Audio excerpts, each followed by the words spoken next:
የንጉሶች የሚያደርጉት ነገር አለ። 3 ዛሬም ቢሆን ትላንትናም ዛሬም ነገም ንጉስ ነኝ ነው የሚመስለው። 3 የነገሱ ነገር አለ። አልሐምዱሊላህ ይልና ትላንትናም ዛሬም ነገም ንጉስ ነኝ የሚለው 3 የነገስታት ነገር አለው። ትላንትም ዛሬም ነገም ነው የሚል ነው የሚመስለው። ለዘላለም ያህል አትጨቅጭቁኝ አይነት አደራደር ነው ያለው። ሽማግሌ አይነት ብቻ ነው። እስካሁን የሆነ የወጣት ስም አላየሁም። እስካሁን የለም።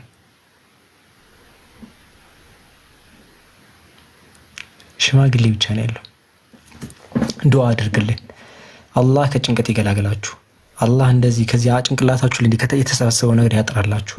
ቀናችሁን በቃ አላህ ባለው መልኩ ምሰሩና ከዛ ላይ በደስተኛ የምትሆኑ ያደርጋችሁ። አርቆ ትላንትና የዛሬ 5 ዓመት እንደዚህ ተፈጠረ ከ5 ወር ላይ እንዲህ ተፈጥሮ ብሎ ከሚብሰለስሉ ነገር ያውጣችሁ። ገና ወደፊት እንዲለው ነው ሊጨንቀኝ ነው በቃ ምናምን ከምትሉ ነገን እንደዚህ አድርጌ እሰራለሁ ብሎ በፕላን የሚንቀሳቀስ ያርጋችሁ። ገና ያልሆነው ነገር እንደሆነ አድርጋችሁ አስባችሁ ጭንቅላታችሁ ከሚቃወስ ከእንደዚህ አይነት ሐሳብ ያስወጣችሁ። እንዲህ ብትለኝ እንዲህ ይላሉ፣ እንዲህ ብለኝ እንዲህ ይሆናል፣ ይሄ ነገር ከተፈጠረ እንዲህ ይሆናል፣ እንዲህ ከሆነ እንዲህ ብለህ አእምሮ ላይ ጦርነት አስነስተህ ቁጭ ብለህ ከሚታገል አይነት ሰው ከዚህ ያስወጣችሁ። ቀኔ ይሄ ነው ለእናንተም ይሁን ነው። ደግ ብላችሁ አድጋችሁ ጭራሽ ሌላ ታሪክ ውስጥ ገብታችኋል። አላህ ከዚህ ያስወጣችሁ። ሲሪየስሊ አሚን እያሉ ነው እነዚህ ሰዎች። አሁን አረጋገጥኩኝ እንደሸመገላችሁ። ጭራሽ የሚያለቅስ እንትን ኢሞንተር ራሱ አድርገው ነው አሚን የሚሉት። የባሰው መጣ።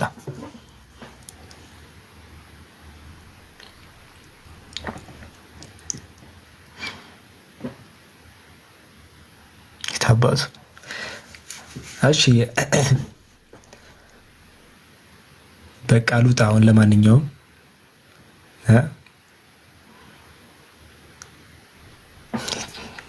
ምንም ልረዳችሁ አልችልም። እንግዲህ ዱዓ ነው እንግዲህ። እናንተን አላህ ከእንትን ያስወጣችሁ። ፈታ በሉ፣ ዘና በሉ። የምትችሉትን ያህል ካደረጋችሁ በኋላ ከዛ አልሐምዱሊላህ በሉ። በቃ አለቀ። ሐሳብሽን በትኝ። ምንም ይኸውላችሁ ከ50 ዓመት በኋላ የላችሁ፣ ከ100 ዓመት በኋላ ሁላችሁም የላችሁ። ገባ? 100 ዓመት ወደኋላ ቢፈጠር እዚህ ምድር ላይ የሚንቀሳቀሰው ሰው ላይ የለም። 100 ዓመት ቢደመር ማናችሁም የላችሁም። እየሰራ ያለውን ነገር በአጠቃላይ የአንተ ጠላቶችም አንተም ማናችሁም ነው ማትኖሩት ከ100 ዓመት በኋላ አለቀ። እዚህቺ 100 ዓመት እንዴት አድርገህ መኖር አለብህ ነው። ራስን ከራስ ጋር ብቻ አነጻጽር። አንቺም ራስሽን ከራስሽ ጋር ብቻ አነጻጽሪ። አትጨናነቁ። ምንድነው ኤከሌ እንዲያለኝ እንዲህ ተዋረድኩኝ፣ እንደዚህ ሆንኩኝ፣ እንደዚህ ሆነብኝ፣ እንደዛ ሆነብኝ። ብሮ ደስ የሚል ህይወትን ቢኖር ከ50 ዓመት በኋላ አትኖርም። አለቀ። የሚያሚደብ እንትን የሚልም ከሆነ እንደዛ ነው። ለዛ ነው አምላካችን አላህ ዝም ይላል። ለዛ ነው እንድንፈተን የሚያደርገን። ለዛ ነው ዘላለም የሚቆይ አይደለም። ከ100 ዓመት በኋላ የምትሰቃዩበትም ነገር እናንተም ሁሉም ነገር አይኖርም። ሁሉም ያሰቃያችሁ የተሰቃየው ማንም ነው አይኖርም። ከ100 ዓመት በኋላ እዚህ ምድር ላይ የምታዩት ሰው ሁሉ አይኖርም። ከ100 ዓመት በኋላ ብቻችሁን ብትሻገሩ ማለት ነው። 100 ዓመት ብቻችሁን ብትሻገሩ የሚቀጥለው ጀነሬሽን ማንም ነው ማያውቃችሁ። ማንም ማለት ነው። ማን አንተ ስትባል ወንድሜ ከሌ ሞቷል፣ የሚያውቅህ ሰው አለ፣ ሁሉም ሞቷል። እሺ የት ሰፈር ሰው ነህ? ሁሉም የሀገሪቷ ህዝብ አጠቃላይ ሞቷል። እንዲህ ያልክ ነው የምትመልሰው። ከ100 ዓመት በኋላ ወደዛኛው ጀነሬሽን ቢያሻግሩ ማለት ነው ሁሉም ሞቷል። ፓስፖርት የሰጠው ሰውዬ ሞቷል። በቃ ምንም ነገር ነው የማይኖረው። ኤቭሪባዲ ሁሉም ነው የሚሞተው። ማንም ነው የማይኖረው። ከ100 ዓመት በኋላ ሌላ ትውልድ ነው ያለው። ቤትህ ላይ ራሱ ሌላ ሰው ነው የሚኖረው። እያንዳንዱ የምታየው ህንፃ በአጠቃላይ የሌላ ትውልድ ነው፣ ጠቅላላ መሬቱ ሁሉ ማለት ነው። ስለዚህ ሰው ምን ይለኛል ብለህ አትጨነቅ። አላህ ምን ይልሃል ነው። ከ100 ዓመት በኋላ ከሆነ ሰዓት በኋላ መሞትም አይቀር ነው። ከአላህ ጋር ነው የምትገናኘው። አላህ ምን ይለኛል? ይሄ ነው ጥያቄ የሚሆነው የሚገባው። ከ100 ዓመት በፊት የነበሩት ሰዎች አንደኛው በዳይ በአንተ ጊዜ አይደለም ያለው። የሚበድሉ ሰዎች ድሮም ነበሩ። ከ100 ዓመት በፊት የነበሩ ሲበድሉም ሲገሉም ሲገደሉም የነበሩ ሰዎች ሁሉም የሉም። አሁን የለም። እስቲ ቼክ ለማድረግ ቅድመ አያትን ቼክ አድርግ። የእናትሽ አባት አለ ወደ ኋላ ብትሄድ የሆነ ሰዓት ላይ ቆጥረ ያልቃል። በቃ እዛ ጋር ይቆማል። ገባ? እዛ ጋር ይቆማል። በጣም እድለኛ ከሆንክ አንተ አባትህና አያትህ ይኖራሉ። ከትንሽ ጊዜ በኋላ አያትም አይኖርም። አባትህም ላይ ነው ወይ እናት አባታችሁም ላይ ይኖር ይችላል። በቃ እዛ ድረስ ቆሟል። ብዙ ጊዜ አታስተውሉትም። እነሱም ልክ እንደናንተ የሆነ ሰው ልጅ ነበሩ። የዛን ልክ እንደናንተ የሆነ ሰው ልጅ እነሱም ቅድመ አያት ነበራቸው። እናት አባትና ወደ ኋላ ነበራቸው። ያ የወደ ኋላው አልቆ መጥቶ ራሳቸው ደርሰው ራሳቸው አባት ሆነው ከዛ አያት ሆነው ጠፉ እነሱ። እናንተም እንደዛ ትጠፋላችሁ። የኋላዎቹም እንደዛ ነው። ልክ እንደናንተ ነበሩ። ልክ እንደናንተ 18 ዓመት ሞልቷቸው ነበር። ልክ እንደናንተ 20 ዓመት ሞልቷቸው ነበር። ልክ እንደናንተ 30 ዓመት ሞልቷቸው ነበር። ከዛ ታሪኩ ነው ቀሩ፣ ወደ ኋላው ነው ቀሩ። ትውልድ የተተካከባቸው። አንተም እንደዛ ነህ። ጊዜው አንተ ጋር ደርሶ ነው። ከዛ ይሻገራል፣ ያልፋል፣ ጥሶ ያልፋል። ከዛ ያልቃል። ያ ስትጨነቂለት የነበረው ነው። ያቺ ስታስጨንቅሽ የነበረችው ሴት፣ አንተም ስትጨነቅ የነበርከው ሰው፣ ያ ሁሉም ነገር ያልፋል፣ ያልቃል። ለዚህ ነው እንደሚጨነቁት። እኔ አሻግረው ከ100 ዓመት በኋላ የሚፈጠረው ነገር አሻግረው የት እንደምትሆን አሻግረው ቢያሳዩ አሁን የምትጨነቁለት እያንዳንዱ ነገር ተራ ነገር እንደሆነ ይገባቸዋል። አስተውት ይሆነ ከ10 ዓመት በፊት የተጨነቃችሁትን ነገር አስታውሱት። ከ10 ዓመት በፊት እንደዛ አያልፍም ያልከው ነገር አልፏል። ከ5 ዓመት በፊት ተመለከት፣ የለም ያ ነገር። ከ50 ዓመት በኋላ አሁን ቢያሳዩ የምትገባበትን ምንድነው ሲያስጨንቀኝ የነበረው ማለት አይቀርም። እና ሞር ፎከስ ማድረግ ያለባችሁ አላህ ምን ይለኛል፣ ይሄንን ነው ማየት ያለባችሁ። ገባችሁ? አይወል እንደዛ ነው። ባይዘው አንድ ነገር እንዲገባችሁ ነገራችሁ ነገር እናትና አባታችሁ መሻገሪያ ብቻ ናቸው። ይሄን ወቅ እናትና አባታችሁ የእናንተ መሻገሪያ ናቸው። ጀስት ድልድይ ነው። አላህ እነሱ ጋር እንዳደራ ነው የሚያስቀምጣችሁ። መርጣ አይደለም እናትና አባትም ትመርጠው ያሻግሩ ይሰጣል። ከዛ እነሱ እንዲያሳድጉ እድሜ 18 ዓመት እስኪደርስ ድረስ አደራ ለነሱ ሰጥቶ ነው። ከዛ በኋላ ያንተ ፋይል ይጀምራል ብቻህን ማለት ነው። የአቅመ አዳም ወይም የአቅመ ሔዋን እስክትደርስ ድረስ እዛ ማዳረሻ ነገር ነው። እነሱ ተቀባይ ናቸው። እናትና አባትህንም የእነሱ እናትና አባት ተቀብለዋቸዋል። ቅብብሎሽ ነገር ነው። ብዙ ጊዜ ሰው ይረሳዋል። የሆነ መግቢያ በር ይመስላል አይደለም። ይሞታሉ እናትና አባት። እነሱ ቤት ነበር ወጥተው እኮ ነው። እናትና አባትሽ አንቺን ለማሳደግ ለብቻ የወጡት ልክ እንዳንቺ ወይም እንዳንተ ቤት ነበራቸው። እነሱ ችለው ወጡ። አንተም ትወጣለህ። አንተም ኃላፊነት ይሰጣል፣ ታልፋለህ። ዛት ሲት የሚያልፍ ነገር ነው። ከ10 ዓመት በኋላ ከ50 ከ100 ዓመት በኋላ አይኖርም። እና ፈታ አትጨናነቁ። መስራት ያለባችሁን ስሩ። ዛሬ ቀን እንዴት አለፈ? የዛሬው ቀን አይመለስም። አሁን የትናንትና አይመለስም። ዛሬ ቀን አልፏል። ለምሳሌ ይሄ ቀን። ስለዚህ ምንም ማድረግ ካላልክ መሞትም አይቀር ነው። ምንም ሆነ ማይቀር ምንም እንደዚህ ነገሮች አሉ። ዜርፎር ምንድነው የምታደርገው? ከአላህ ጋር ያላችሁ ነገር አስተካክሉ። ይሄ ነው ወሳኙ ፖይንት። ከአላህ ጋር ያለን ነገር አስተካክሉ። ሌላው ነገር ባጠቀም የሚበላሽው። ለዛ ነው አምላካችን አላህ ኩሉ ነፍሲን ዛኢቀቱል መውት አለ። ሁሉም ነፍስ ሞትን ቀማሽ ናት አለ። ከዛ ወኢነማ ተወፈውነ ውጁረኩም የውመል ቂያማ የትንሣኤ ቀን ላይ ነው እንትን የምትሉት አለ። ከዛ ምን አደረገ? ያ ሀብታሙ የነበረው ሰውዬ፣ ያቺ መልከ መልካሟ ሴት፣ ያ ወጣት ያለው ልጅ፣ ያ ጠንካራው ልጅ እርሱ አሸናፊ ነው አይደለም ያለው። ፈመን ዙህዚሀ አኒ ናሪ ወኡድኺለል ጀነተ ፈቀድ ፋዝ አለ።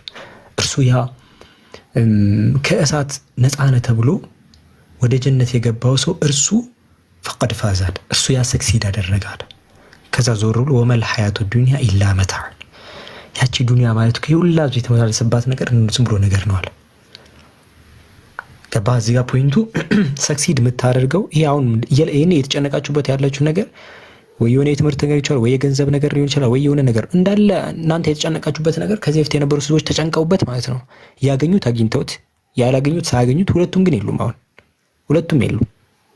የሆነ ጊዜ ያስታውሳለሁ ልጅ ሆነን ኳስ እንጫወት ነበር። ኳስ የሆነ ስንት ዓመቴ ነበር፣ በጣም ልጅ ነበርኩኝ እና አሁን ባይዘው ሸምግያለሁ፣ በጣም ሸምግያ። እኔ ወላሂ ያሳስበኛል። ሰዎች ግን እድሜያቸውን የሴቶች ለምን እኔ የሆነ ሴቶች እንደሚያሳስባቸው ነው እኔ የሚያሳስበኝ እድሜ ባይዘው።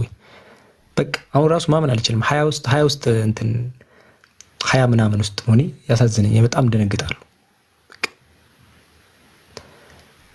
ልንገራችሁ 24 25 26 24 25 እንደዚህ ከሶስት ውስጥ አንዱን ያርጌ ላስቀምጥላችሁ እንደው በሶስት እንዳገመቱት እና በቃ 20 ምናምን ዓመቴ ሞላ ማለት ነው። 25 ዓመቴ በቃ አላምንም። ወይኔ በቃ ሄድኩኝ እኮ ኦልሬዲ እኮ በቃ እኔ ራሴ ቀጣኛው ጀነሬሽን ልገባ ነው። ከዛ ጀለሶች አረ ገና 20ዎቹ ገና የሚጀመርበት ሰዓት ነው። ወይኔ በቃ አረጆ ማለት ነው። እንደዛ አካባቢ ነው እና ምንድነው እናንተ የሚያስጨንቃችሁ ችግር ነው። እኔ የሚያስጨንቀኝ ደግሞ እንትን ነው፣ እያለቀ ነው ጊዜው። ገባችኋ? አሁን ትላንትና ነው 18 ዓመቴ ነበር በቃ ማለት ይቻላል። አላምንም። አሁን በጭንቅላቴ ራሱ 18 ዓመቴ ነው ብዬ ነው ማምነው እንጂ አሁን 20 ውስጥ ወይኔ እንደ ቀልድ ወይኔ ትላል። እና ምን መሰላችሁ እናንተ የሚያስጨንቃችሁ፣ እኔ የሚያስጨንቀኝ ልክ እንደ ባትሪ ነው። እድሜያችሁ ልክ ባትሪያችሁ ነው። ስልካችሁን 100% አደረጋችሁት አይደል? 99 98 97 96 95 94 ሲል ማለት ነው 1% ይልና ስልኩ ይዘጋል። ልክ እንደዛ ነው። ገባችሁ? እኔ አሁን በቃ በጣም ነው የምናደደው ሁሌ እንትን ሲደርስ ማለት ነው የምቆጥርበት ቀን ሲደርስ በቃ ሀሳብ ውስጥ ነው የምገባው። ወይኔ በቃ ይሄን አድርጌያለሁ ይሄን አላልኩም፣ ወላሂ እሱ አይደለም የሚያስጨንቀኝ አንደበት ተቀነሰ ማለት ነው። በቃ ወይኔ ምናምን ነገር ነው ቀጥታ ማለት ነው። እሱ ፓርት ነው የሚያስጨንቀኝ። ምክንያቱም ይቀንስና በኋላ ያልቃል። ለምሳሌ አብዱልከሪም እኔ የምኖረው 30 ዓመቴ ላይ የምሞት ከሆነ ኦልሬዲ እዛ አካባቢ እየደረስኩ ነው። ገባችሁ?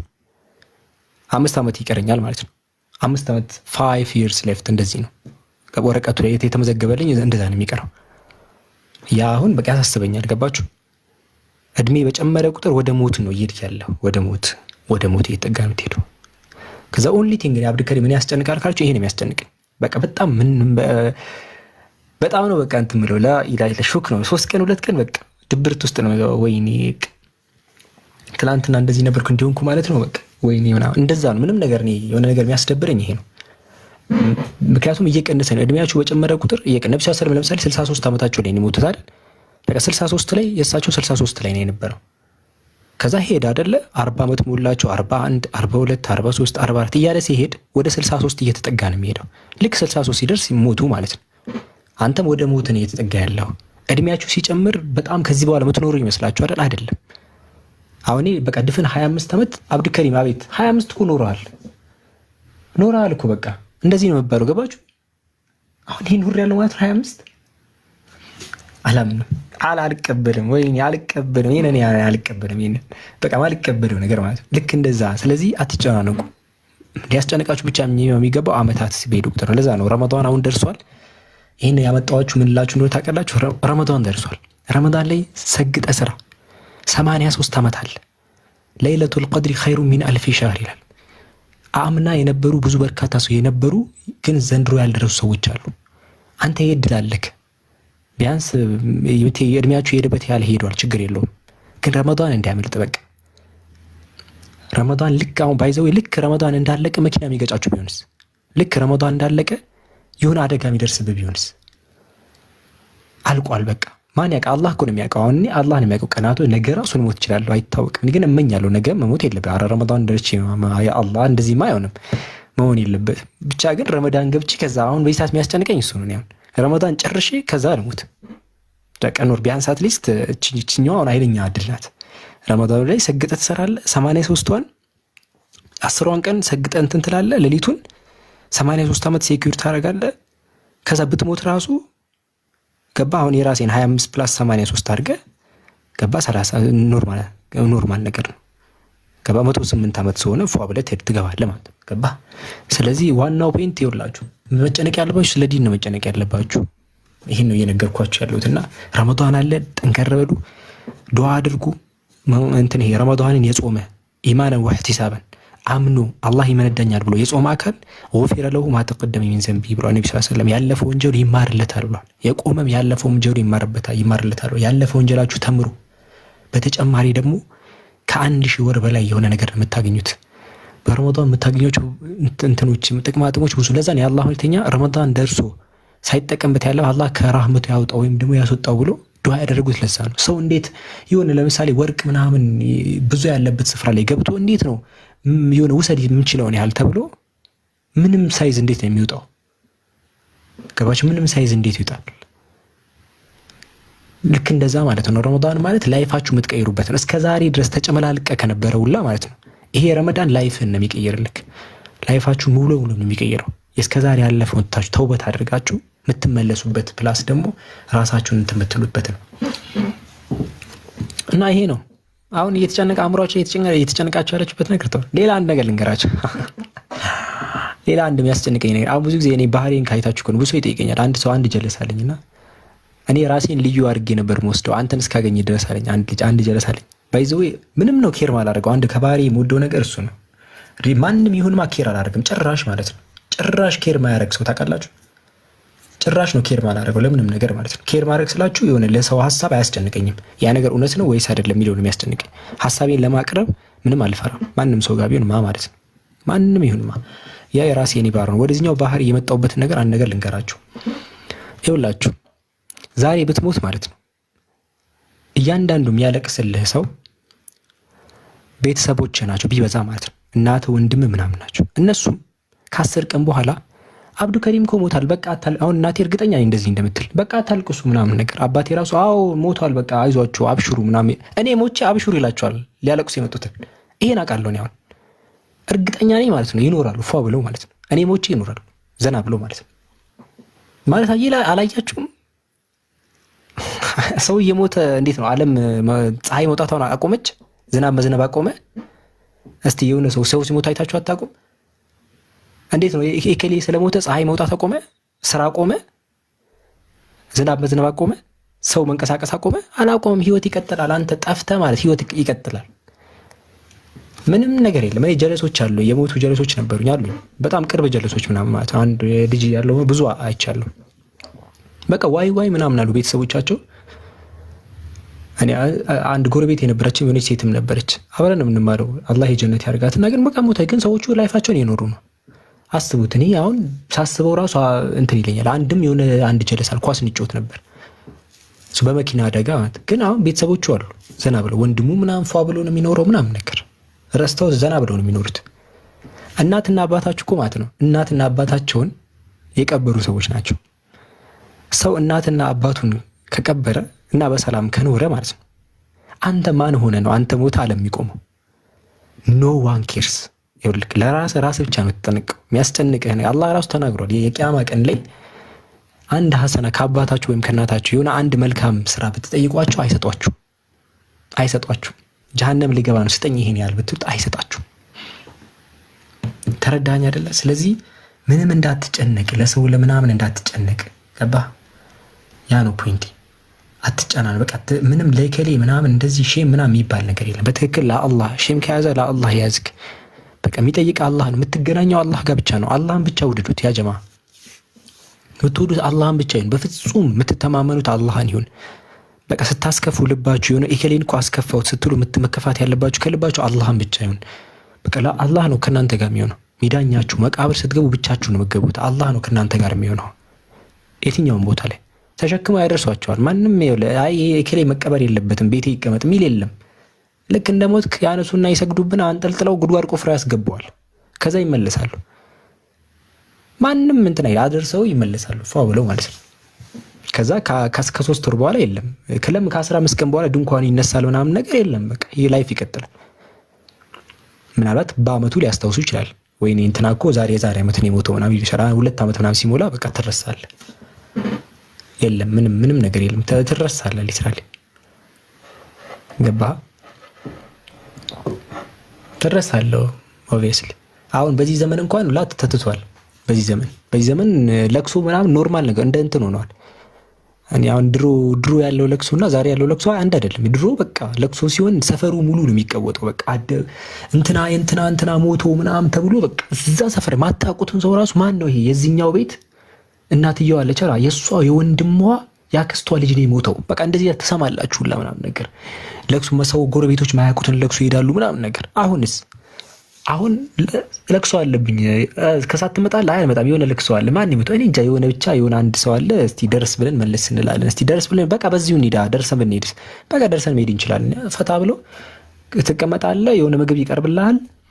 ከዛ እንትን ትልና ትሄዳለህ። አቴንዳንስ የሚጠራበት ሁላ አለ። እንትና መጥቷል አዎ ምናምን ነገር የለም። አሁን ሲጀመር ኖ ዋን ኬርስ። አሁን በዚህ ሰዓት ደግሞ በዚህ ዘመን የለም። በዚህ ሰዓት ላይ ምንም ነገር ምንም አትጨነቁ። እድሜ ሲጨምር ፍራ። በቃ እኔ የምፈራውን ነው የምነግራቸው። እኔ እድሜ ሲጨምር በጣም የምፈራው እድሜ ሲጨምር ፍራ። ወደ ሞት እየቀረብክ ነው። ለማንም አትጨነቅ፣ ለአላህ ብቻ ተጨነቅ። ሁሌም አላህን የፈለገ ቦታ ላይ ብትሆኑ ማለት ነው የትኛው ቦታ ላይ ብትሆኑ የአላህን ሕግ እንዳጥሱ። በቃ የሌላ ሰው ማንንም እንዳፈሩ ማንንም ማለት ነው ማንንም እንዳትሉ። ልባችሁ ላይ አላህን ብቻ አስገቡ። አላህን ብቻ ነው። እሱ ነው እስከ መጨረሻው የሚለው። ሳትፈጠሩ እሱን የፈጠራችሁ ማህፀን ላይ ያላችሁ የነበረው እሱ ነው። ከችግር የሚያስወጣችሁ እሱ ነው። ስትሞቱ የሚያገኛችሁ እሱ ነው። ስትቀሰቀሱ የምታገኙት እሱ ነው። ይሄ ሁሉ እሱ ጋር ብቻ ነው ያለው። ዜርፎር ሌላ በቃ ምንም እንዳትጨነቅ። እያንዳንዱ ጥቃቅን ነገር የምትጨነቁለት ነገር ከዱንያ ጋር አብሮ የሚጠፋ ነው። ስለዚህ ራሳችሁን ደስተኛ አድርጉ። በቃ አትጨናነቁ። በቃ አላህ ከእናንተ ጋር ነው። በትንሽ ነገር ተብቃቁ። አንዳንድ ሰው ደግሞ የሚጨነቅ ነገር አለ። እስቲ ነቢያቶችን ተመለከቱ። ነብዩ ሰለላሁ ሀብታም ነበሩ እንዴ? የሆነ ሀብታም የሆነ እንደዛ አይደለም። ቴምርና ውሃ ይበሉ ነበር። ቴምርና ውሃ እየጠጡ ይቆዩ ነበር። ከአይሻ በጣም እንትን ነበር። ያን ያህል ድሎት አይደለም። ኢየሱስ የምትወስዱ ያን ያህል ሀብታም አልነበረም። ሁላ ሂስቶሪካሊም ብታዩ የሆነ ጠራቢ ነው ምናምን የሚባለው። ያን ያህል ሀብታም አልነበሩም ነቢያቶች። ችግር የባሰ ነው የሚገጥማቸው። ልጃቸው ይሞት ነበረ ምናምን ነገር፣ በጣም ብዙ አደጋ ማለት ነው። ተመቻችቶላቸው አይደለም ደስተኛ የሆኑት። ደስታችሁ የሚመነጨው ከውስጣችሁ ነው። ደስታ ከውስጥ ካልመነጨ ሺህ ጊዜ ገንዘብ ቢኖር ምን ቢኖር ደስታን አይሰጥህም። ገንዘብ ባይዘው ገንዘብ ደስታን አይገዛም አይደለም ብላችሁ እሺ። ገንዘብ ደስታን አይገዛም። ገንዘብ አይገዛም አይጠቅምም አይደለም እንዳይምታታባችሁ። ገንዘብ ደስታን አይገዛምና አይጠቅምም የሚለያዩ ነገሮች ናቸው። ገንዘብ አእምሮህ ላይ ያለውን ደስታን፣ ለምሳሌ ያንተ ደስታ የሚሆነው ለምሳሌ ሀጅ ስትሄድ ደስተኛ የምትሆን ከሆነ ያንን ነገር ያፋጥንልሃል ነው። ገንዘብ መንገድ ነው የሚሆንልህ። ገንዘብ መንገዱን ነው የሚያስተካክልልህ እንጂ ደስታ አይደለም የሚሆንልህ። መንገዱን ያስተካክልልሃል። ለምሳሌ አየር ላይ መብረር ወይም አየር በፕሌን መሄድ የሚያስደስትህ ከሆነ ገንዘብ ፕራይቬት ጀት ይገዛልሃል። የደስታን መንገድ ያስተካክልልሃል። ሰዎችን መርዳት የሚያስደስትህ ከሆነ ያ ገንዘብ እንደዛ እንድታደርግ ይረዳሃል። ገንዘብ መንገድ ነው የሚሆንክ። አለቀ። ስለዚህ ይሄ ነው ፖይንቱ እንጂ ገንዘብ አይደለም ደስታን ዳይሬክትሊ እንትን የሚለው። ስለዚህ ደስታችሁ የሚመጣው ከውስጥ ነው። ውስጣችሁ ላይ ቀለል ያለ ህይወት፣ በትክክል እንቅልፍ መተኛት በራሱ አጠገባችሁ ያላችሁን ጸጋ ተመልከቱ። በቃ እነዛ ነገር ላይ ፎከስ አድርጋችሁ እንትን ማለት ትችላላችሁ። ደስተኛ መሆን ትችላላችሁ። ደስታችሁ ከዛ ነው፣ ከዲን ጋር መገናኘት ነው ደስታ እንትን የሚላችሁ እና እንትን እንዳትሉ እንዳታስቡ። ዘና በሉ ስላችሁ በቃ ከሰው ጋር ባለውና ዱንያ ላይ ካለው ነገር ጋር ዘና በል። ከአላህ ጋር ካለው ነገር ጋር በጣም ተጠንቀቁ። ነብዩ ሰለላሁ ዐለይሂ ወሰለም ማለት ነው በቀን ውስጥ ማለት ነው ከ70 ጊዜ በላይ ይሁን 100 ጊዜ የሚልም አለ እስትግፋር ወደ አላህ እስትግፋር ያደርጉ ነበር። በቀን ነው የምላችሁ፣ በቀን 100 ጊዜ አስባችኋል? ነብዩ መሐመድ ሰለላሁ ዐለይሂ ወሰለም እሳቸው 100 ጊዜ ወደ አላህ ይመለሱ ነበር በቀን ውስጥ አስበዋል? እዚህ ፎከስ የሚያደርጉት ወደዛኛው ላይ ነው። ሌሊት ይሰግዱ ነበር እግራቸው እስኪያብጥ ድረስ ነብዩ ሰለላሁ ዐለይሂ ወሰለም። የቂያማ ቀን ላይ በቃ ያልቃል። አፍተር እንትን ያልቃል። የያዛችሁት አሁን ያላችሁ የምትለብሱት ልብስ የምትጠቀሙት ነገር በአጠቃላይ ጊዜያዊ መጠቃቀሚያ ነው። ውድ ነገር ተጠቀም ባለህ ገንዘብ። እኔ ያላሉ ዘና በሉ። ደስተኛ አላህ ማለት ነው ደስተኛ እንድትሆን ይፈልጋል። ሲጀምር የሚያማርር ሰው እንዴት ነው አምላክ ራሱ ያስደስተው? ደስተኛ ሁን፣ በጣም ደስተኛ ሁኑ። ባላችሁ ነገር ደስ ይበላችሁ። አለቀ በቃ። ደስ በያዝከው ነገር በያዛችሁት ነገር ደስ ይበላችሁ። ተደስታችሁ እለፉ የምታልፉ ነገር ከሆነ እና ዘና በሉ ነው የምላችሁ። እና እንደዛ ነው ብዙ ሰው እንግዲህ እና እናንተ ስለሞታችሁ ማለት ነው ወላይ ፀሐይ ይወጣል ምናምን ነገር ህይወት ይቀጥላል ምናምን ከሁሉ ነገር የሚቀጥል አታይም እንዴ? እንትን ላይ አታዩም እንዴ? ምን አጠገባችሁ ምን ሰው ሲሞት ምናምን አላያችሁም እንዴ? እና እነሱ ሞተው ምን የተፈጠረ ነገር አለ?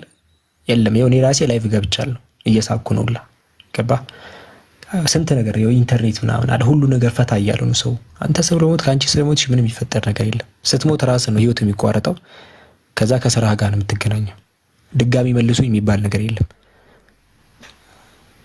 ይሄ ነው ፖይንቱ። ስለዚህ ለማንም እንዳትጨናነቁ። እንትን አትበሉ። ዘና ብላችሁ ፈታ ብላችሁ ከአላህ ጋር ያላችሁ ነገር እያስተካከላችሁ ኑሩ። በቃ ገባችሁ? መሞታችሁ አይቀር ነው። ገባህ? ዘና ኑሩ ምናምን ነገር በሐሳብ አትግደሉ። ሰይጣን ሌላ የሚጠቀምባችሁ አደገኛ ነገር ብዙ ሰው ነው ማየው። ያ አላህ በጣም ብዙ ሰው የሚጎዳበትን ነገር ልንገላችሁ።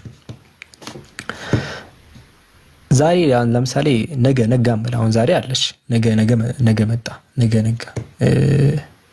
አዲስ የገባችሁ ሰዎች ሐሳብ አይገባችሁ። ብዙ ነገር ነው ያወራሁት፣ በጣም ብዙ ሐሳብ ነው ያወራሁት። ዝም ብለህ አዳምጥ ከመሀል ከገባ እሺ። በሌላው ነገር ያው ብዙ ነገር ነግሬያችኋለሁ። እዚህ ላይ ጨመር የምታደርጉት ነገር መሰላችሁ ሐሳቤን በተኑብኝ እነዚህ ሰዎች። አዲስ ይገባና ምንድን ነው ይላል። ማን ጠራህ አንተ? እኔ ኢንቫይት አድርጌሃለሁ እዚህ ላይቭ ግባ ብዬ። ምን እያደረጋችሁ ነው የምትለኝ አሁን አንተ? ምን እኔ ጠርቻለሁ? ራስህ እኮ የመጣው መሀል ላይ ምንድን ነው የምትጠይቀኝ እኔን?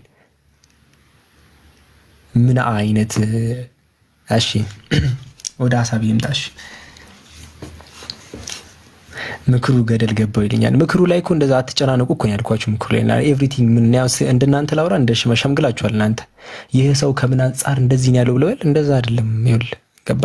ሐሳብን በነፃነት ግለጽ። ማንንም እንዳፈራ ተጠንቀቅ። ወሰን እንዳታልፍ። በቃ ሌላ ነገር የለውም። ላይፍ እንደዚህ ነው ወርክ የሚያደርገው። ዝምተኛ ሰዎች ጨጓራችሁ ተልጦ ነው ያለው። እናንተ ጨጓራችሁን ልጣችሁ ልገሉት ነው። በቃ አትጨናነቁ፣ ሀሳብ ውስጥ አትጉ። ያ ሁላ ሀሳብ አእምሮ ከሰራ ከምን እንትን ያለው በቃ አትጨናነቁላችሁ ነው። ዞሮ ዞሮ ከአላህ ጋር ያላችሁ ነገር አስተካክሎ እድሜያችን በሄደ ቁጥር ወደ ሞታችን እየተጠጋን ያለ ነው የሚለውን ነገር አውርቻለሁና አሁን ወደ ሀሳብ ልምጣሽ። የመጨረሻው ሀሳብ ምን መሰላችሁ? አንድ ሰይጣን ትራፕ የሚያደርጋቸው አንድ ነገር አለ። በጣም እንደዚህ ነገሮቹን ሰዎች እንትን የሚልበት አንደኛው ነገር ምንድን ነው? ዛሬን ነገን እንዳትኖሩ ከሚይዛችሁ ነገር አብዛኞቻችሁ እርግጠኛ ነኝ አሁን ስነግራችሁ ይገባቸዋል። ነገ አሁን ነገ እንበል ነገን ለብቻው 24 ሰዓት ሰጥተዋል። ነገ 24 ሰዓት ማለት ነው። ይህን 24 ሰዓት ነገንና አንተ ህይወት ላይ ያለውን ችግር ፊክስ እንዳታረግ ትላንትና ላይ ሀሳብ ውስጥ ይከታችኋል። ትላንትና ማለት ነው እየሰራችሁ እያለ ኤክሊት ያለችሽ ነገር ይመጣልሽና እሱን ታብሰለስያለሽ። ኤክሌ እንደዚህ የሆነው ነገር ታብሰለስላለክ። ያ አጠቃላይ የምትብሰለስሉት ሲደመር የ24 ሰዓቱን 10 ሰዓቱን ይዞባችሁ ላጥ ነው የሚለው። ዛሬን እየኖርክ ዛሬ ካለ ማለት ነው በቃ ዛሬ ላይ ትላንትና ላይ የተፈጠረ ነገር ሁሉ ዛሬ ላይ ኢፌክት ካለው ብቻ አስታውስ። ለምሳሌ ትላንትና ላይ የሰው የሆነ የሰራው ነገር ካለ ዛሬ ላይ ኢፌክት ካለው ያን ነገር ፊክስ አድርግ። ዛሬ ላይ እሱ ስራ ነው የሚቆጠረው።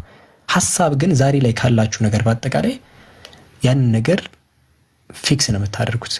አሁን ትላንትና ላይ በሐሳብ መብሰልሰል ቁጭ ብሎ ሐሳብ ውስጥ መግባት ሐሳብ ዛሬ ላይ ኖራችሁ ስለ ትላንትና ላይ እንደመኖር ማለት ነው። ገባችኋል? ዛሬ ላይ አሁን ነገ ሆነ እየሰራ እያለ የዛሬ 10 ዓመት ያለውን እያሰብክ ትኖር ከሆነ በዛሬ ቀን ትላንትና ላይ እየኖራችሁ ነው። ሰው እኮ ዛሬን እየኖረ ነው ነገን ፕላን የሚያደርገው።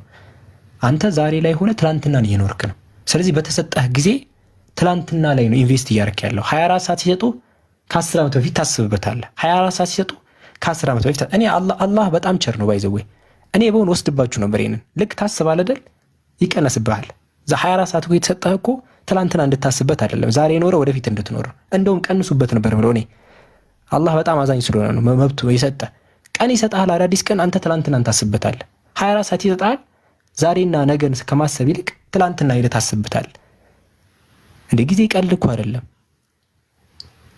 እንዴ! ትላንትና ሄደህ የምትኖርበት ትላንትና ሄደህ የምትብሰለሰልበት ነገር አይደለም። በቃ ዛሬ ላይ ያለውን ነገር ዛሬና ነገን ወደፊት ነው የሚኖረው ሰው። አሁን ዛሬ አስቡት። ዛሬ ላይቭ ከፍቼ ትላንትና ስለ ትላንት ሳወራለች። ትላንትና እንዲሆኑ የዛሬ ቀን እየተቃጠለ ነው። በቃ ሰይጣን ትራፕ የሚያደርጋችሁ በዚህ ነው። ትላንትና አንተታችሁ ዛሬ ቀን ብቻ የምትሰሩ ከሆነ እኔ የምሬ ነው በአንድ ዓመት ውስጥ ብዙ ነገር ውስጥ መስራት ይቻላል። ህይወታችሁ ለብዙ ነገር ፊክስ ታደርጋላችሁ። በ5 ዓመት ውስጥ ብዙ ነገር ፊክስ ታደርጋላችሁ። ይሄ ነው ያለው ነገር እና አንደኛው ነገር ያ ነው። ብዙ ሰው ትራፕ የሚደረገው እዛ ነው። ሀሳብ ውስጥ ይገባል፣ ያረጃል ምናምን። በቃ ሰው ሲራመድ ሀሳብ ውስጥ ነው። እንደዚህ ቢሆን ያኛው ቢሆን ምናምን። ዛሬ ላይ ስለሚፈጠረው ነገር ተጠንቀቁ፣ ተጠበቡ ነው እላችሁ። አንዱ ምን አለኝ፣ ገንዘብ ነው የሚያስፈልገናል። ኮሜንት ላይ አይቼው ነበር። ገንዘብ ደስተኛ አያደርግም። ተረጋጋ። አብዛኞቹ ገንዘብ ያላቸው ሰዎች ራሳቸውን የሚያጠፉ አሉ፣ ራሳቸውን የማያጠፉም አሉ። ሀብታሞች ሆነው ደስተኛ የሚሆኑ አሉ፣ ድሃ ሆነው ደስተኛ የሚሆኑ አሉ። ግን ድሃ ሆነው ራሳቸው የሚያጠፉ አሉ፣ ሀብታም ሆነው ራሳቸው የሚያጠፉ አሉ። ይሄ ከገንዘብ ጋር ምንም የሚያገናኘው ነገር የለም። ውስጥ ከታመመ ማለት ነው ምንም ነገር ውስጥ ቢያደርጉ ትሞታለህ፣ ራስን ትጎዳለህ፣ ድብርት ውስጥ ትገባለህ። ሀብታሞች ናቸው ባይዘው። አማኑኤል ኢትዮጵያ ላይ ያለው አማኑኤል ቦታ እንደጠፋ ታውቃላችሁ። ሰው በጣም ከመጨለሉ የተነሳ ቦታ እየጠፋ ነው። አዳምጡ፣ መረጃ ምን አታዳምጡም? ተመልከቱ፣ ቼክ አድርጉ። የቀልድ መስሏችሁ ቼክ አድርጉ። አማኑኤል ባይዘው ማለት ነው አእምሮ ሆስፒታል ቦታ ጠፍቷል። በጣም ከመሙላቱ የተነሳ ማለት ነው። ወላሂ ፍሬ ነው። እና እኔ እንደዛ ቦታ ጠፍቷል። ሰው እየጨለለ ማለት ነው። ቅድም እንዳልኳችሁ ነው። ትላንትና አንተ ታስባለህ። ትላንትና ላይ የተሰራውን ነገር ማይመለሰው ነገር ትላንት እንዲህ ባልኩ ኖሮ እያልክ ትላንትና ላይ ትጨልላለህ። ታብሰለስለዋል፣ ተደጋግመዋለህ። ትላንትና ላይ ሁለት ትቀራለህ። ባይዘው የሚያብዱ ሰዎች ማለት ነው ሲለፈልፉ ለምን እንደሚለፈልፉት የሚለፈልፉት እኮ አእምሯቸው ላይ እኮ ማለት ነው ለትላንትና የተፈጠረው ነገር መልስ መስጠት ጀምረው ነው። አሁን መንገድ ላይ እያወራ ነው ይሄ ሰውዬ እያወራ አይደል? መልስ እየሰጠ ነው። አእምሮ ላይ ለሆነ ሰውዬ መልስ እሰጣለሁ የሚለውን እያሰበው ያለው ነገር ከጭንቅላቱ ቁጥር ስር ይወጣና መልስ መስጠት ይጀምራል። ብቻውን ማለት ነው። ብቻውን እያወራ አይደለም። እሱ መልስ እየሰጠ ነው። ጭንቅላቱ ጨለለ። በቃ በአካል ያለ ይመስለዋል። ለዛ አካል መልስ መስጠት ይጀምራል። እናንተም እንደዛ ነው ከጊዜያት በኋላ ለምሳሌ ትላንት ነው ያችኛዋ ልጅ እንዲህ ባልኳት ኖር እያልክ ትቀጥልና እየጨለልክ ትመጣና ልጅቷ ያለች ይመስልና ከሷ ጋር ማውራት ትጀምራለህ። አንቺም ታወሪያለሽ። አንቺ እኮ እንዲህ ነሽ፣ እንዲህ አንቺ ደደብ ምናምን ብለሽ ትለፈለፊያለሽ። ከዛ ሰው ወይኔ ይህች ልጅ ጨለለች ማለት ነው፣ በቃ በቃላት ማለት ነው ይላል። መጨረሻ እንደዛ ነው የሚሆነው። እያለ ያ ጭንቀት አለ፣ የምታስቡት ነገር አለ። ያ እየተጫነ ወደ ጭንቀት ነገር ይቀየራል። ከዛ ትጨልላለህ፣ ሆስፒታል ትገባለህ። ሰው አንተ እንደጨለልክ የሚያውቀው፣ አንተ ግን የጨለልክ አይመስልህም። እናንተ መልስ እየሰጣችሁ ነው ይመስላችሁ ለዛ ነገር ለተፈጠረ። ትላንትና ላይ ተጠቅደ ሻንጣን ይዘህ ወደ ትላንትና ትገባለህ። ከዛ ትላንትና ላይና ዛሬ ላይ ትኖራለህ። ምግብ ሲሰጥ ብላ ሲሉ በቃ ዛሬ ላይ ትመጣለህ ምግብ ለመብላት። ትንሽ ጠብቅና ወደ ትላንትና ውስጥ ትገባና መለፍለፍ ትጀምራለህ። ስለዚህ ያኛው ስቴፕ ያ ነው። ብቻችሁን መለፍለፍ ቀጥሎ ያለው ስቴፕ ነው። አእምሯችሁ ላይ መጀመሪያ ሀሳብ ይበዛል። ያንን ሀሳብ መሳተፍ ትጀምራላችሁ። አጠገባችሁ ሰው ሳይኖር ማውራት ትጀምራላችሁ። ሀሳብ ትሰጣላችሁ ለዛ ነገር ማለት። ከዛ ሰው ጋር ታወራላችሁ ትላንትና ላለው ሰው። ከዛ እያለ በቃ ሀሳብ መስጠት ትጀምራላችሁ። እና እንደዛ ነው። ይኸው ዛህራ አለች ስለ ነገ ነው የምታስብ። ነገ ሰኞ ነው ጹሙ እያለች አሁን እንደ ዛህራ ነው መሆን ያለባችሁ። ስለ ነገ ነው ዛህራ ቺል ነው የምታደርገው። ሁኬርስ አይነት ነገር ናት። ትላንትና ስለ ዲን ነው የምጨነቀው የምትል አይነት ሰው ናት ዛህራ ትላለህ። እዚህ ውስጥ የገባሁበት ምክንያት ሽማግሌዎች ናቸው እኔ ላይቭ የሚገቡት ተሰብስበው ምናምን ነገር ቁም ነገር ነው የሚጽፉት። በቃ ተጨንቃቸዋል። ፈታ ብሎ አትጨናነቁ። እኔ ላይቭ ያሉት ሰዎች እንዲህ ምን ሆናቸዋል? እንደዚህማ አትደበሩ።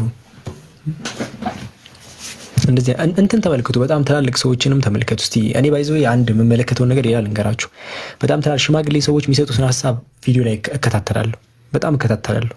ባይዘው እድሜያቸውን ከጨረሱ ሰዎች በላይ ስለ አንድ ነገር የሚናገር ሰው የለም። ምን አንድ ነገር ባረኩትም ለወጣት ማንነታችሁ ምን ትመክራላችሁ ምናምን ብሎ የሚጠይቁ ጥያቄዎች አሉ። ይጠይቋቸዋል መንገድ ላይ ምናምን ያገኟቸዋል። ብዙዎቹ በቃ ከሚመልሱት መልስ አንዳንዱ ይሄ እረፍት ማድረግ፣ ከቤተሰብ ጋር ጊዜ ማሳለፍ፣ እነዚህን ይመልሳሉ። እኔ ከቤተሰብ ጋር ጊዜ ማሳለፍ ይሻለኝ ነበር አይነት ነገር ይላሉ። ያ ነገር ከደረሳችሁበት በኋላ እድሜያችሁን ከገደላችሁ በኋላ ኤቭሪቲንግ ሴንስ አይሰጥም። በቃ ከሆነ ጊዜ በኋላ እኮ ይደበራል ሁሉም ነገር። ሸምግለሃል። ከዘራ አማርጠን የምገዛው በቃ ገንዘብ የሚረዳ እዛ ጋር ነው። አንቺን ከሸመገልሽ ምንድነው ዋሬቨር አማርጠሽ ብዙ ነገር ትገዣለች። ሌላ ምንም አይጠቅምሽም። የለም ሲጀመር እሺ ይቅርባችሁ። ይሄን ልናገር የነበረው ተውኩት። እሺ መለስኩት። እሺ ይሁን ችግር የለውም። ላይቭ ላይ ስለሆንኩኝ ትቼዋለሁ። የሰማችሁኝ ግን ሰምታችኋል። በውስጥ የተናገርኩት የሰማ ሰምቷል። ችግር የለውም። እሺ ብቻ ግን አትጨናነቁ ነው ዋናው ፖይንት። አትጨናነቁ እሺ። ንገረል እሺ። እንደዛ ነው ለነገ ጾሙ ምናምን ነገር ከዛ አንጻር ነው። አትሸምግሉ።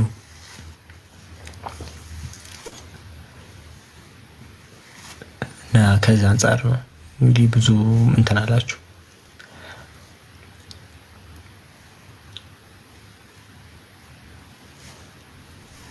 ሌላ ሀሳብ እንዳሰጠ እኔ ሰምቻለሁ አለች ነስሪያ።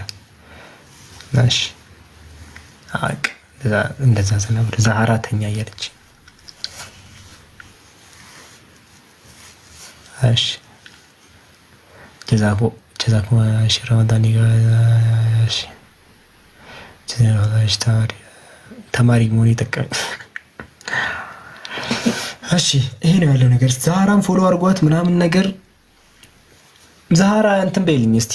እነዚህ የጨለሉ ሰዎች ናቸው እዚህ ያሉት ሰዎች በጣም እንትን ናቸው። የሆነ ሸማግሌ ሰዎች ናቸው። ሀሳብ ውስጥ የጠለቁ ሰዎች ናቸው። እስቲ ዛህራ ሰብስቢና እንትን በስፔሻሊ እዚህ ኮሜንት ያሉ ሴቶች ናቸው። በጣም ጨልለዋል። በጣም እንግዲህ ብዙ ሀሳብ ውስጥ ያለባቸው ሰዎች ናቸው። ከሀሳብ ውስጥ ሆነው ነው የሚከታተሉኝ። ለዛ እኔ እኮ ትንሽ ከሀሳብ ላስወጣችሁ ብዬ ነው። ላይፋችሁ አትጨናነቁ። ዲን ላይ ብቻ ፎከስ አድርጉ። አትጨናነቁ። ዛህራ ካለች የሆነ ሀሳብ ስጪበት እንዳለ ሰብስበችሁ ሰጅልኝ። አርጅተው እንትን ላይ ነው አርጅተው ነው ያሉት።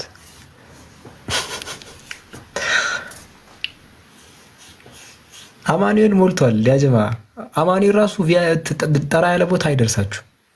በዚህ ጠራ ያለ ቦታ አይደርሳችሁም። አማኑኤል ሞልቷል።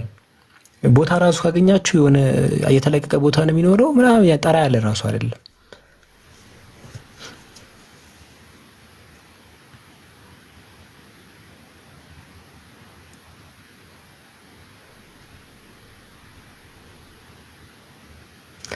ተው ይከፋቸዋል። እንደዚህ መክሬያቸዋለሁ። አሁንማ ብዙ ረጅም ሰዓት የመከርኳቸው፣ አረ አስፍቼ ነው የነገርኳቸው። እኔ በጣም ሰፋ ያለ ነገር ነው የነገርኳቸው። አሁን እንግዲህ መጀመሪያ እንግዲህ ረጋገጥኳቸውና ከዛ ነገርኳቸው አስፍቼ እንግዲህ በደንብ ከገባቸው እንግዲህ ካልሸመገሉ እንግዲህ ለወጣት የሚነገር ነግሬያቸዋለሁ። ለሽማግሌ የሚሆንም ቀላቅዬበታለሁ።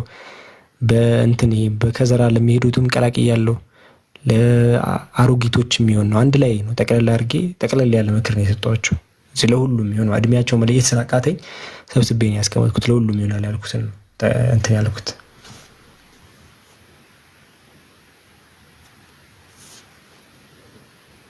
ሁሉን አቀፍ የሆነ ምክር ነው። ዛህራን እንትን ብላ አግኘኋት። ለማንኛውም የቀረ ነገር ካለ ዛህራ ይኸው እኔ በቃ ዛህራ በምንም ነገር እረዳችኋለሁ አለች። በምንም ነገር ነው አይፈንድ ደስ ያላችሁን ነገር እንትን በሏት።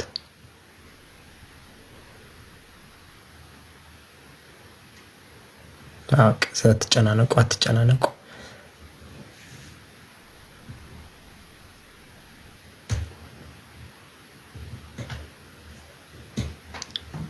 አዎ ዛህራ አለች ከታች፣ እሷን አግኘኋት። ቢያንስ ከአማኑኤል በፊት ከእሷ ካለፋችሁ አማኑኤል ነው ቀጣይ። ምንም ማድረግ አይቻልም።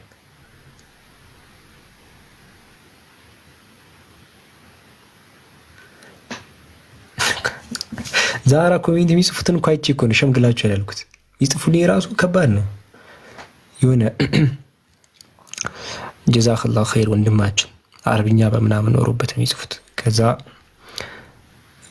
ወንድማችን አላህ መልካም እንዳይክፈልክ አላህ በጀነት ይሰብስበን ምናምን በቃ የሆነ የትልቅ ሰው አለ። የሽማግሌ ኮሜንት ብቻ ነው ያለው። እኔ እኮ ቅድም ወደዚህ ጉዳይ ገባሁት ለዛ ነው። የሽማግሌ ሰው የትልቅ ሰው የሆነ አላህ ያውና አይደለም ያልኩት። አላህ ይጠብቀን ይባል፣ ግን ከጎን ደግሞ የሆነ ምንም የወጣት ኮሜንት የለም። ህዝብ ያርጅቷል። ለዛ ግራ ገብቶኝ እኮ ነው የሀሳቡ ውስጥ ከገቡ ብዬ ነው አመክሬ ያስወጣኋችሁ። እንዲህ በሰላም ነው እንዲህ ተው አበዛችሁት። አሁን ራሱ የሚጽፉት እንደዛ ነው።